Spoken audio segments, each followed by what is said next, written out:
something big's a cooking.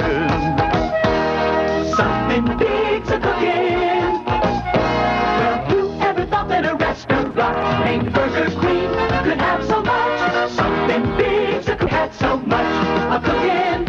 Show us. Something big. Welcome back to Set Streets and Eats, guys. I'm Chris Bauer. I appreciate you watching. If you haven't already, hit that like button. And the subscribe button would be nice, but I think a lot of you are already subscribers. I am in front of a last of its kind restaurant with a really interesting history. This is in a little town called Campbellsville, Kentucky. They got their wall mural right there. And this, of course, is Druthers Restaurant. Druthers Restaurant did not start off as Druthers Restaurant. It started off as another chain. And I'm going to tell you the whole story of their history. And we're going to try some of their delicious food. And I hope you guys will join me. Let's eat.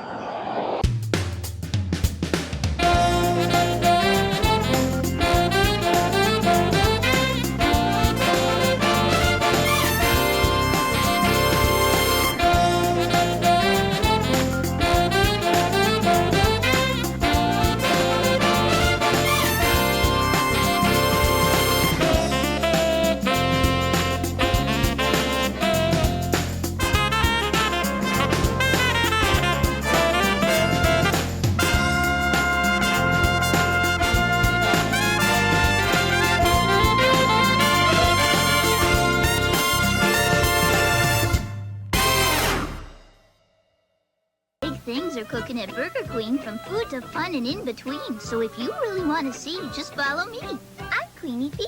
You're our very best friend, you know it's true. So there's always a special prize just for you, like a big bright balloon to pull on a string, or how about a really neat Queenie Bee ring? A yummy good treat like a sweet honeysuckle or a Queenie Bee puppet to make you all chuckle. Each prize is as fun as a Burger Queen meal, and it's yours for keeps. Now that's a great deal. There's fun every day, as you've just seen, because big things are cooking at Burger Queen. A few of you guys have definitely hit me up to do a video on Druthers. My old buddy John Holtz, I used to make movies with.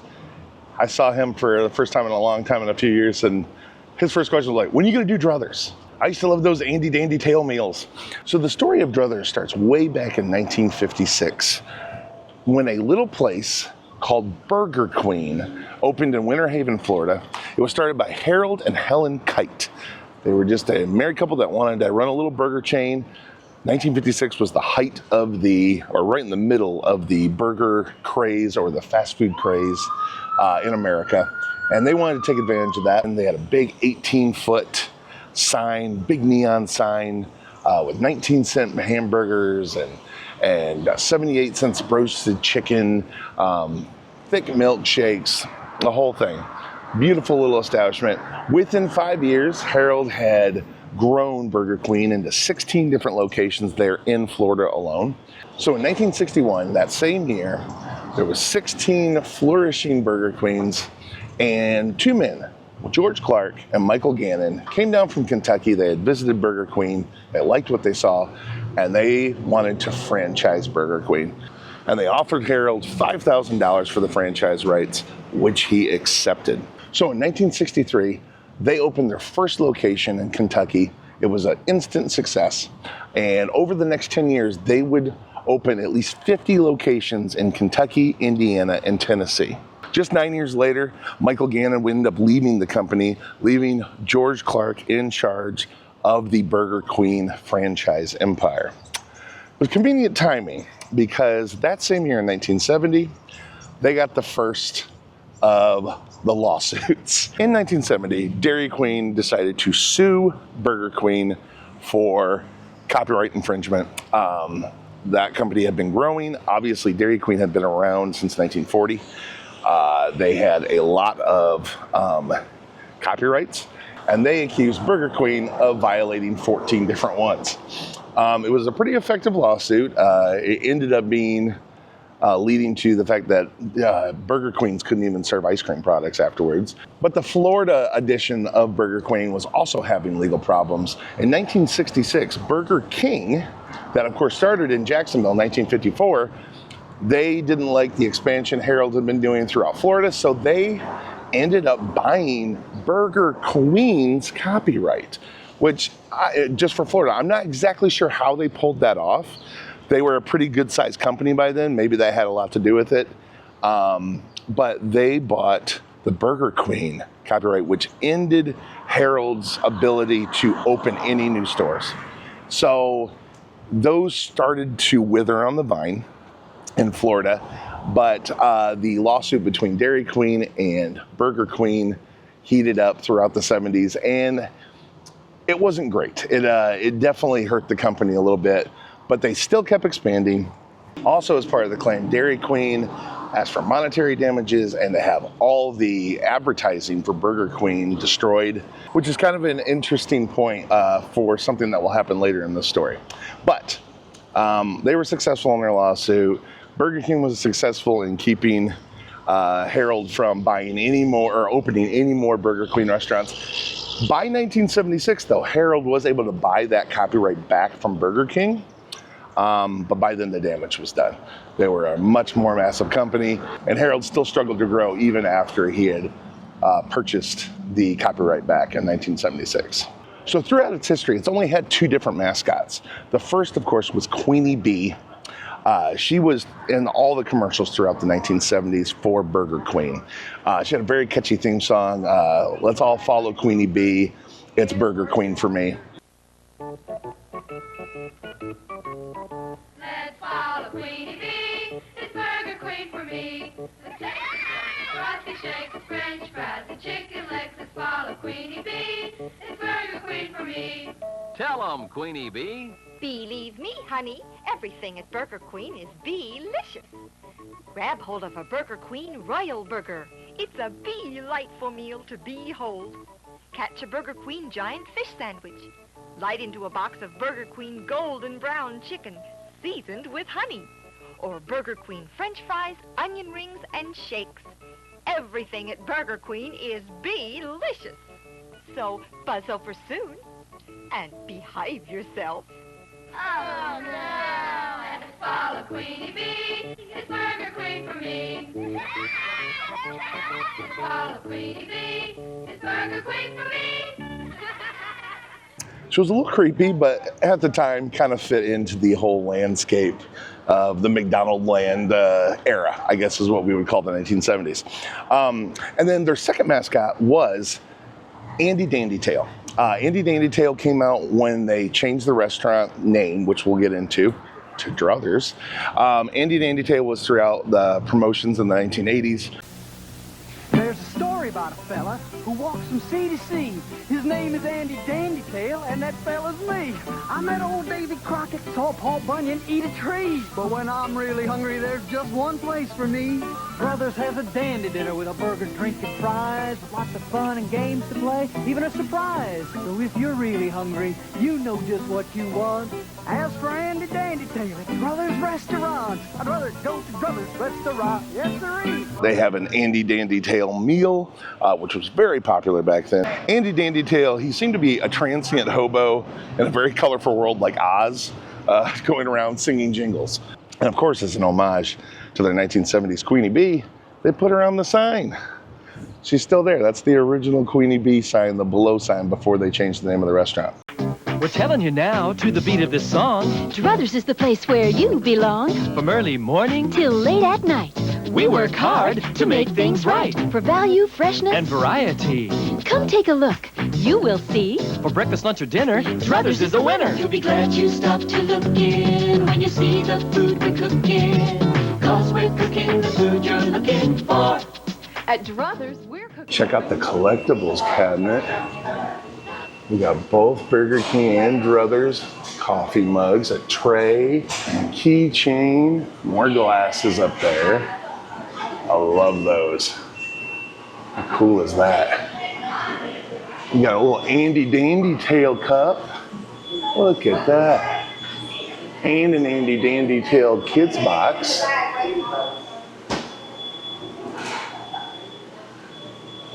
That's awesome. More collectibles. That is super cool. A little Pillsbury there. I love that hat. That's an old hat. Very cool. Wish they still had the old menu, but they went ahead and reprinted the menu. I don't blame them. It's probably added a lot of stuff to it, and the old menu couldn't really handle it. But they had a great old menu that you used to see in the 80s at a lot of these places. That's really cool. But we still have the deluxe, the royal burger. Those are from Queen Bee, or from Burger Queen. And the fish sandwich was started back then, but theirs is a little bit different. They don't do theirs on a bun anymore. They do it on rye bread.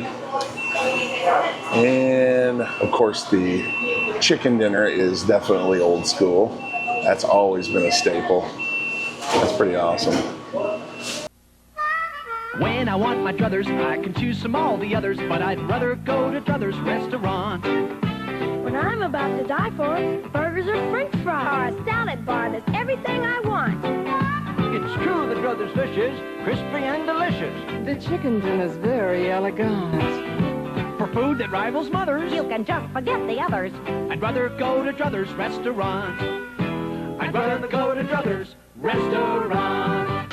So by the time that Harold of Burger Queen in Florida had been able to buy the copyright back from Burger King, George Clark up in Kentucky had already expanded the franchise empire to over 100 different locations. They kept growing it. They settled their lawsuits, and another 5 years went by until 1981. Some big changes happened in 1981 for this company. So from 76 to 1981, a lot of growth happened. They went international. They opened restaurants in Canada, Kuwait, Taiwan, United Arab Emirates. They even opened 19 locations in the UK. But of course, they couldn't be called Burger Queen there out of fear of offending the Queen of England. So they changed the name to Huckleberries. And Huckleberries actually flourished into the mid-80s when they were bought by a overseas fast food chain called Wimpy's. So near the end of March 1980, the decision to rename the company and its locations kind of became a reality. The lawsuits had cost a lot of time and money, and they wanted their brand to be associated with a much bigger menu other than just burgers. So they hired a New York consulting firm called Lippincott & Margiles. Lippincott & Margiles had been around for a long time. They most famously advised the Humble Oil Company to change their name to Exxon, which worked out pretty well for them. Of course, later the Exxon Valdez did a major oil spill off the coast of Alaska, and I'll bet they considered going back to the Humble Oil Company after that. Thank you. You're welcome. But they suggested changing the name from Burger Queen to Druthers Restaurant. Druthers was kind of a generic name that you'd never heard before, but it meant a good quality menu, good quality food. They designed the logo and they were able to kind of build on that. Burger Queen would like to kindly introduce you to the newest name in restaurants around.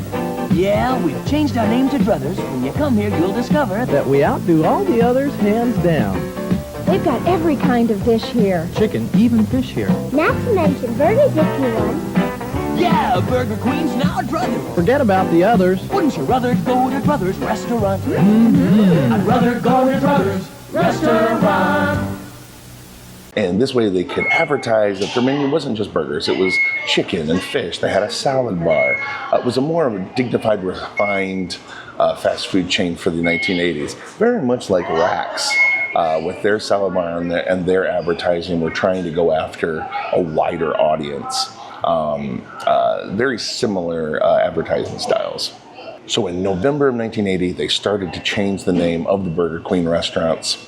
And Fulton, Kentucky and Union, Tennessee were the two first ones they did. And by June of 1981, just 7-8 months later, all the franchisees had changed their name to Druthers. However, there was an option not to, and several Burger Queens did decide to keep their Burger Queen name, but they eventually went out of business. And interesting enough, in my travels, I've seen multiple restaurants called Burger Queen, but those are not associated with the chain, of course. It's a good name for a drive-in burger joint that serves ice cream usually. So I've definitely seen a few of those around, but all the Burger Queens from the original chain are all gone now. Another important feature of the name change was now they could do a federal copyright. They weren't able to do that. They had learned that from the multiple lawsuits they had been through. So it definitely was a good thing for them to go with Druthers. There's no other restaurant named Druthers, and they were able to get that copyright and started being protected.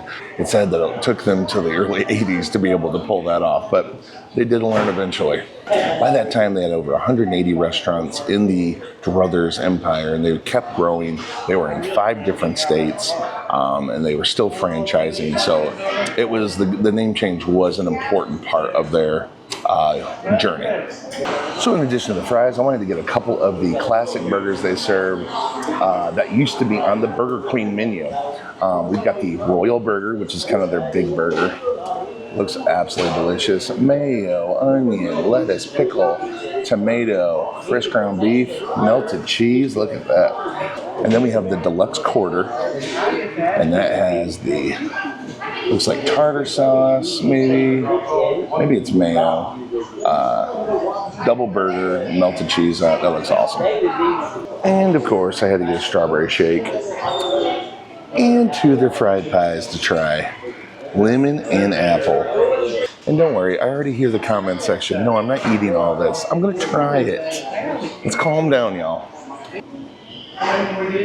Oh, that strawberry shake's awesome. You can taste the real ice cream in that.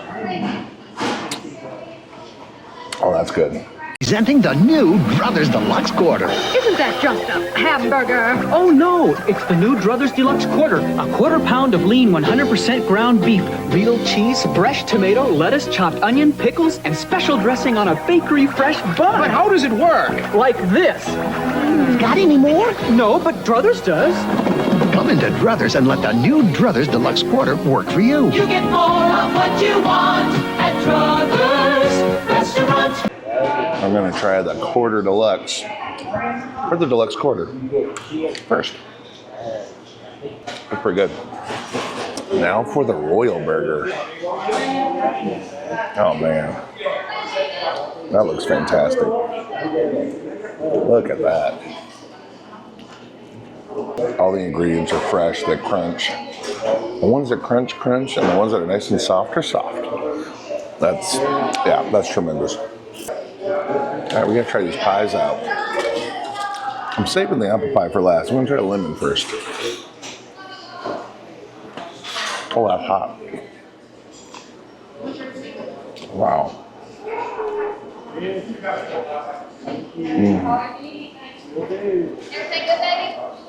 Excellent. This is great. This is the way fried pies should be made. I do love a glazed fried pie, but that's not a normal way a fried pie made. It's made just like this, where they keep that the hand-rolled dough free of any extra sugar, and they let the inside do all the talking. Yeah, that's pretty tremendous. And now for the last one, apple pie. Let's see if we can break this open. Almost falling apart.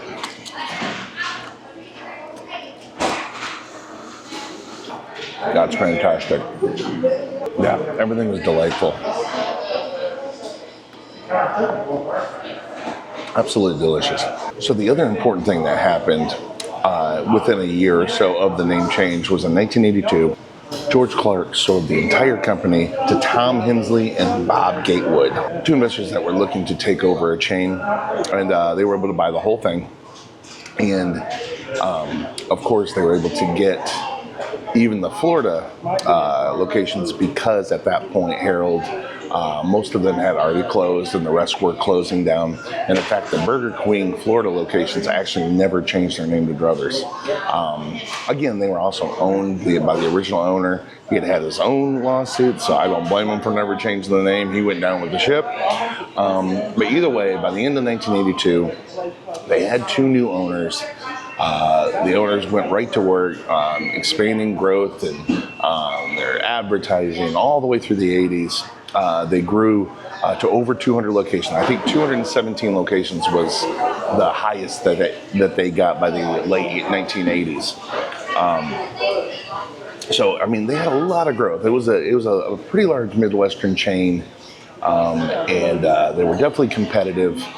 But soon, you know, by the 80s, most fast food chains saw some dips. Of course, in the late 80s, we had a major crash on Wall Street in 1987. It added to a lot of businesses, you know, struggling. Fast food was not immune to that, and America adjusted to fast food by then. It was no big deal anymore. It wasn't as fresh and new as it used to be. So a lot of chains struggled and started losing market share in the late 1980s. And unfortunately, Druthers was one of those. So in September of 1990, they pivoted. They decided to kind of jump on board with a bigger brand. Ironically, it was a brand that had sued them over a decade before. They jumped in with Dairy Queen. And the two owners became the Midwest Territories' dominant franchisees. They converted over 100 Druthers to Dairy Queen. Things are really cooking now that so many Druthers have become Dairy Queen restaurants. Not only are the same great people still scrambling to bring you their famous breakfasts, but now they're serving up a totally new menu of scrumptious Dairy Queen brazier food and frozen treats you're sure to flip over. So stop by. Now that we're Dairy Queen, there's even more to like. We treat you right. Dairy Queen. And interesting enough, the Dairy Queen didn't have a strong breakfast up until when Druthers came on board. Druthers has always been a big breakfast place. And it got biscuits and gravy and fried ham and all your biscuit sandwiches. And they always did a strong breakfast business. Dairy Queen definitely benefited from them coming on, because after they transferred all of the Dairy Queens and they were still serving that breakfast, the rest of Dairy Queens kind of took the breakfast menu as well, and it was adopted. So it's arguable to say that Burger Queen kind of lives on through Dairy Queen's breakfast, because Druthers' breakfast was, of course, Burger Queen's breakfast. So it's an interesting little artifact of that company that's long gone now. But every time you order breakfast at Dairy Queen, most of their menu was from Burger Queen. So by July of 1991, most of the Druthers had converted over to Dairy Queens. They were doing great business. There were still about 20 Druthers restaurants that were owned by the company still, and 14 franchises of Druthers. Those, of course, eventually they got the rest of the company-owned stores over to Dairy Queen. But the franchises had the choice to go to Dairy Queen or stay Druthers. A lot of them stayed Druthers. And then over the next 24 years or so, that 14 whittled down to just one. And we're in it today, here in Campbellsville, Kentucky. It was started in 1970 as Burger Queen number 18. So it was a very early on store. And yeah, this has been here ever since. It's run by the man that started it, his son Steve. He runs it today, works in the back all day. Still doing it and keeping the name alive, the Druthers name alive, which, as you know, I have nothing but respect for. I love that they keep some of the old burgers from the original Burger Queen menu on their menu, just like Druthers did. They've expanded the menu greatly over the decades, which is any business that needs to stay competitive has to. But they keep those little nods. Of course, they have a booming breakfast, and as you can see, this place has stayed busy since I've been in here. It's never not busy. The line for the drive-thru was touching the roadway when I came in, and it pretty much stays that way. It's just a constant brisk business, which is awesome for a store like this. I love that they get this much townsfolk coming in every day, keeping this place alive. There's some down-home eating going on at Burger Queen. Our tasty fried chicken, it's a day or nighttime treat. Picnics are always a picnic with Burger Queen fried chicken, specially breaded and fried to a golden brown. Order a 10, 15, or 20-piece box, and you get our picnic pack free. Picnics are picnic when you come to Burger Queen. Our fried chicken makes a meal. Come on into Burger Queen. That was delightful. Went ahead and grabbed a shirt while I was here. Tried to support those guys. Steve runs a great crew. They were all so polite and nice, and welcomed me in, even into the kitchen. And I was definitely in the way of their lunch rush, but they were very sweet, and I really appreciate it. And I really enjoyed coming to Druthers. I can't wait to come back here again. The food was phenomenal. I love that this is the last one. There is nothing else, and I hope this is around forever. You know how I am with these, lost chains that are down to just a few locations. It's kind of like the end, I don't know, of all of our childhoods if they go under, I love them, and I know you guys do too, and I'll keep visiting them if you guys keep watching. So I hope you guys enjoyed the history of Burger Queen and Druthers, and we'll see you guys in the next video. Bye now.